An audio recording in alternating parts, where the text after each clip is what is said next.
Good morning, students of class 7. Today I welcome to you for learning a new chapter of civics.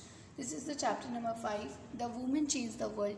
In the previous chapter we saw how women's work in home is not recognized as work. We also read how doing household work and taking care of family members is a full of time job, and there are no specific hours at which it begins or ends. In this chapter we will look at work outside the home and understand how some occupations are seen to be more suitable for men than for women. We will also learn about how women struggle for equality. Getting an education was still is one way in which new opportunities were created for women. This chapter will also briefly trace the different types of efforts made by the women's movement to challenge discrimination in more recent year. So इस chapter में हम क्या पढ़ेंगे आज की, जैसा हमने पिछले चैप्टर में देखा था कि हमारे यहाँ जो वुमेंस होती हैं, लेडीज़ होती हैं, उनके काम को, जो हाउस होल्ड वर्क्स होते हैं, उनके डोमेस्टिक वर्क को काम नहीं समझा जाता। और उसके अलावा लोग क्या सोचते हैं कि they usually treated their sons and daughter differently in our society, they give them different toys to play with them. और उसके अलावा जैसे मैंने आपको बताया था कि वो अपने बच्चों को खेलने के लिए डिफरेंट टाइप के गेम्स देते हैं। और उसके अलावा हमारी जो गर्ल्स की एजुकेशन होती है उसके साथ भी उनमें काफ़ी डिफ्रेंशिएट किया जाता है। Such genders equality is not followed in every family.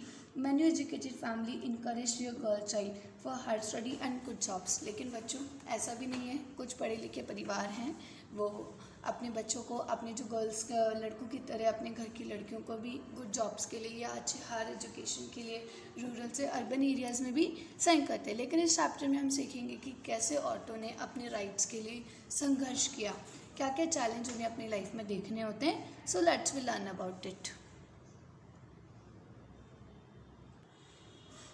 We know कि a lot of children in Rosie's mom's class do some as nurse and man as many offices. देखिए बच्चों, इसमें क्या था, एक स्टोरी थी कि एक क्लास टीचर है रोजी, विच स्पीक्स विद द चिल्ड्रन, कि उसने अपनी क्लास में लड़कों लड़कियों से पूछा कि हु वांट्स टू बिकम। तो जब क्लास में इंस्पेक्शन हुआ तो देखा कि लड़के जो थे वो टीचर कम बनना चाहते थे, जबकि लड़कियां थी वो टीचर बनना चाहती थी। फार्मर्स के लिए जो बॉयज़ हैं वो फार्मर्स बनना चाहते थे, लेकिन लड़कियां फार्मिंग का वर्क नहीं देखना चाहती।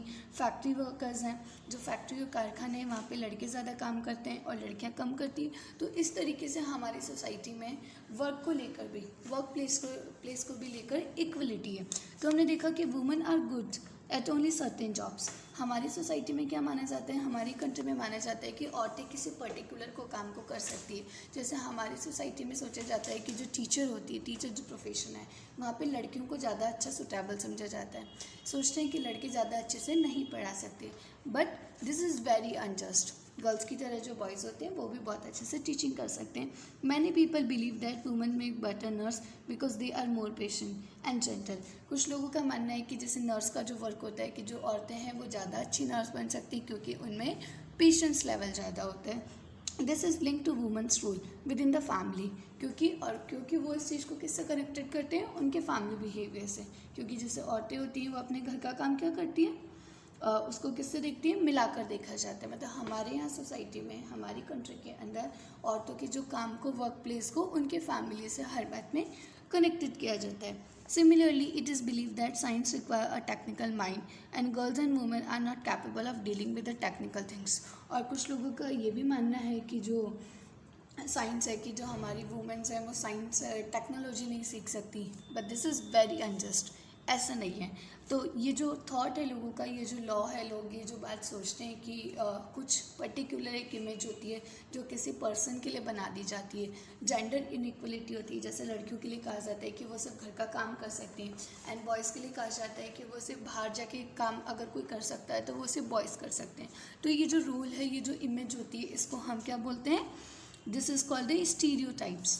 Because so many people believe in these stereotypes, many girls do not get the same support that boys do study and train to become doctor and engineer. जैसा हमारी सोसाइटी में आज भी बहुत सारे ऐसे लोग हैं जहाँ पे लड़कियों को लड़कों की तरह इंजीनियर या डॉक्टर बनने के लिए ट्रेन नहीं किया जाता है। In most families when girls finish school, they are encourage by their family to see marriage as their main aim in life. और जैसा हमारी सोसाइटी में लड़कियों ने अपनी थोड़ी सी प्राइमरी एजुकेशन कंप्लीट की एंड जस्ट जो फैमिलीज होती हैं उनके लिए शादी के लिए लड़के ढूंढना शुरू करते हैं। तो दिस इज़ वेरी अनजस्ट, ऐसा नहीं होना चाहिए। और हमारी कंट्री में ऐसे बहुत सारी वीमेंस हैं जिन्होंने अपने स्ट्रगल्स किए हैं और इन सारी जो रूढ़ियाँ हैं, ये जितने भी जो स्टीरियोटाइप्स हैं, इन सबको उन्होंने ब्रेकआउट किया है। तो what is the meaning of stereotype?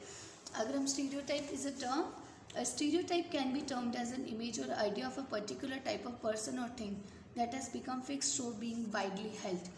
Some examples of residues and stereotypes prevalent in a society regarding boys and girls are as follows. जैसे हमारी सोसाइटी में कुछ रेजिड्यूज किए गए, कुछ बातों को माना गया है, which I tell you now. जैसे girls are a burden on their parents, जैसे सोचा जाता है कि जो लड़कियां होती है वो अपने माता पिता पर बोझ होती है, और जो माता पिता अपनी बच्चियों की बस शादी करवा कर अपने उस बोझ को उतारना चाहते हैं। तो ये भी हमारी कंट्री में एक स्टीरियोटाइप है। Girls are physically and mentally weak. कुछ लोग ये भी सोचते हैं कि जो लड़कियां होती हैं वो लड़कों के मुकाबले काफ़ी कमज़ोर होती हैं और काफ़ी कम काम करती हैं, जबकि ऐसा नहीं है। Girls are not able to play outdoor games. कुछ लोग ये भी सोचते हैं कि लड़कियां लड़कों की तरह बाहर जाके खो खो, कबड्डी और जितने भी आउटडोर गेम्स हैं लाइक बास्केटबॉल, हॉकी, वो सब प्ले नहीं कर सकती। Girls are emotionally weak. कुछ लोगों का ये भी मानना होता है, हमारी कंट्री में कुछ लोग प्रेजुड्यूस करते हैं कि जो गर्ल्स होती हैं वो सिर्फ रोती रहती हैं या इमोशनली वीक होती हैं। Girls are full of superstitions. Boys are naughty.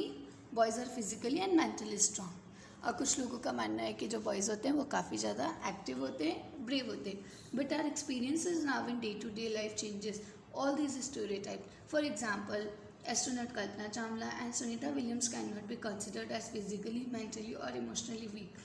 Many great personalities like the Iron Lady, Mrs. Indira Gandhi, Jhansi की Rani Lakshmibai, Bachendri Pal, Sania Mirza are examples of strong women. तो हम हमारी कंट्री में बिल्कुल नहीं मान सकते कि जो हमारी ये औरतें हैं, हमारी देश की जो मैंने आपको नेम्स बताए हैं अभी, ये सभी लोग अपने अपने फील्ड में बहुत अच्छी थी।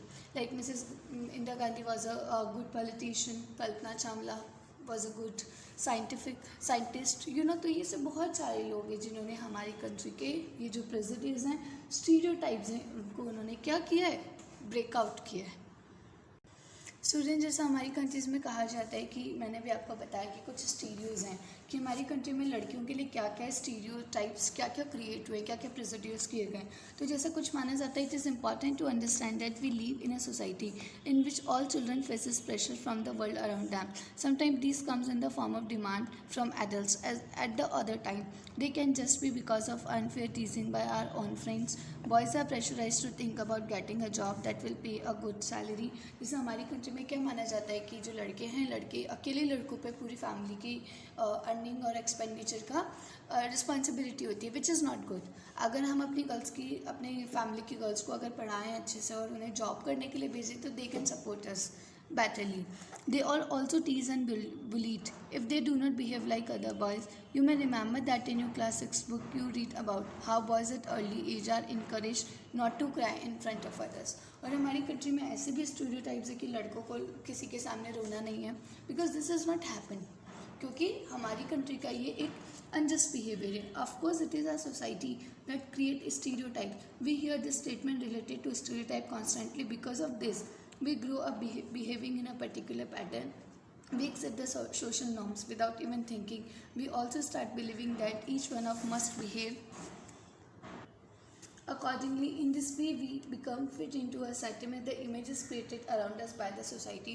और ये जितने भी जब प्रेजुडिस किए गए, ये जितने भी स्टीरियोटाइप्स क्रिएट किए जाते हैं, किसके द्वारा किए जाते हैं, हमारे जो एल्डर्स होते हैं, हमारे जो आसपास जो रहने वाले लोग हैं. So now I tell you how we learning from the चीज. लेकिन बच्चों, हमें इन सब स्टीरियोटाइप्स को ब्रेकआउट करना है, हमें इन सब चीज़ों से बाहर आना है, and we have to be learn. लेकिन हम इन्हें कैसे लर्न कर सकते हैं, हम कैसे इन सब चीज़ों से करेंगे. लाइक जैसे learning for change. Going to school is an extremely important part of your life. बच्चों, अगर हम रोज़ स्कूल जाएंगे तो हम वहाँ पे जाके बहुत सारी नई चीज़ें सीखेंगे, हम साथ में पढ़ेंगे, हम अपनी लड़कियों को अपने दोस्त भी बना सकते हैं, और ये सब हमारे लिए बहुत इंपॉर्टेंट चीज़ है, स्कूल जाना और स्कूल सीखना. और हमें हमारी सोसाइटी में जो गर्ल्स हैं, हमें उनको भी प्रॉपरली स्कूल भेजना चाहिए, ताकि वो भी अपनी, क्योंकि अगर एक फैमिली में अगर कोई एक गर्ल पढ़ी लिखी होती है तो अपने बाकी के अदर मेंबर्स को भी वो बहुत अच्छे से एजुकेटेड कर सकती है. As more and more child enter school every year, we begin to think that it is a normal for all children to go to school. Today, it is difficult for us to imagine that school and learning could be seen as out of bounds or not appropriate for some children. But in the past, the skills of reading and writing was known to only a few. Most children learned work their families and or elder did. पहले क्या होते थे कि particular क्या माना जाता था, अगर कोई बिज़नेस करता था, किसी के परिवार में अगर कोई बिज़नेस होता था तो वो उसी को ही रन अप करते थे. बट ऐसा नहीं होता.